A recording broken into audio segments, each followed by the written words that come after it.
Well, folks, I'm not feeling the best, but I'm not feeling the worst either.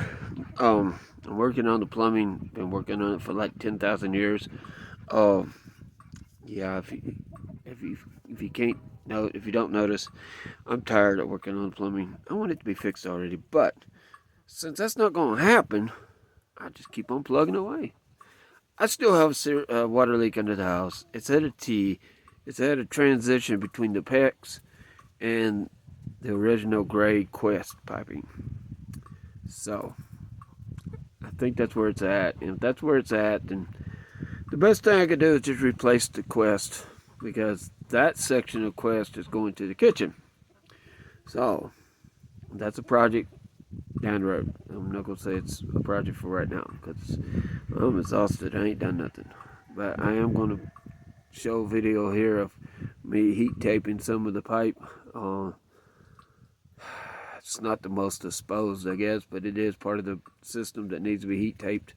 Um, and it's 18 feet of heat tape going from inside where the water heater is, where the water wash machine is on the porch to out here. So out here to where it connects into the main line, I guess. Anyway, uh, yeah, I got another 30-foot tape. I got a couple of other tapes. I can't remember. I think I bought 3 total, and I'm just gonna take another heat tape and run it as far as I can and plug it in over here at the receptacle that I have. And I do believe I've got enough cable, uh, electrical cable, to plug in end of the tape to go into the outlet. So that's going to be this tape, this video. Peace, guys. All right, y'all can't really feel it, but that right there is a pneumonia hole. That's also where all the plumbing is, and it's where all this drama started with the drains and the water lines and everything. So what I gotta do is I gotta try to close this pneumonia hole. But first, while we got daylight under there, how about some freeze tape? Yeah. Put some heat tape on that baby. Alright. That is a tough spot to be in. I don't know if you can see it, but it comes up through the floor. Take it around the valves. We got some stub ups right here for our future faucet. We ain't quite decided on the type yet. But it's gonna need a faucet for the sink. I want to try to incorporate that spray nozzle, but I don't think it's any good. So I want to try to incorporate some kind of spray nozzle similar to that. But anyway, got it wrapped, and it's going down to the floor so I can take the rest of it. This is 18-foot tape. Let me show you what I'm gonna do now. Okay, there's the. It's all wrapped up now. I covered it up with this aluminum sticky tape, which is about the best kind of tape. The duct tape doesn't want to stick to nothing but itself, so we buy that cheap stuff, I guess. But anyway, I got it down through the floor. I got it all shielded, help protect it from the cats and everything else that could bang into it. One of the things I want to do is I want to eventually take this dryer vent and I want to put it up against this up in here. You can see where the cats is already, made a mess. But what I eventually want to do is take this dryer vent and put a little ledge up above it, so that the combination of the ledge and a board, 2x6, I guess, and back it up so that the dryer and the wash machine backs up against the board, and this hose does not get crushed. And again, it's cats want to claw around, climb around, and do what cats do.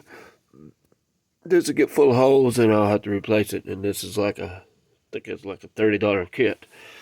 And if it ain't now, it will be eventually. Prices just keep going up. Rich people are never going to be rich enough. So anyway, that's a future plan. Right now what I'm trying to do is get this heat tape wrapped around this faucet, which I have accomplished above ground. Now I gotta go under the house. But this insulation that I'm using is really soft and really thin. So I can't use metal on the curve. So what I'll do is I'll get some of the foam insulation, and I'll wrap that foam above the fiberglass, put the fiberglass against the heat tape in the pipe.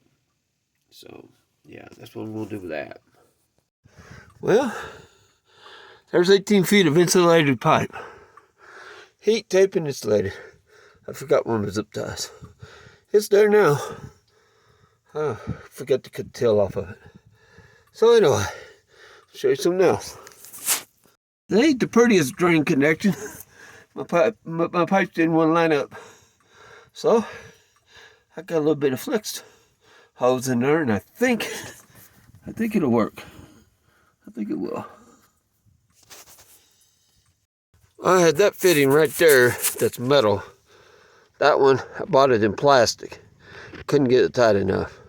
The last time I tried, I was like, I'm going to end up breaking it. So I replaced it with the metal one. It's not leaking. Well, maybe a little leak right on this one, right here. But then, all them lines are not leaking up in there. And that T was not straight like I wanted, so I had to put an elbow in it right there. Well, now I got to deal with the leak that's way down there. Luckily, I'll come in from the other side. But it's not stopping the water from running, so I'll leave it for now. So the next stage of my project is to put underpinning from the corner of the porch right here, from the corner of the house, hopefully down to the corner of the trailer. I don't know if I got that much plywood. But this plastic vinyl right here is coming off. And right behind it is a piece of metal trim. And what I'll do is I'll take that metal trim and put the plywood up underneath that. Since this trim goes up under the siding, it'll keep it from leaking in down the underpinning. So that's the next step of this project.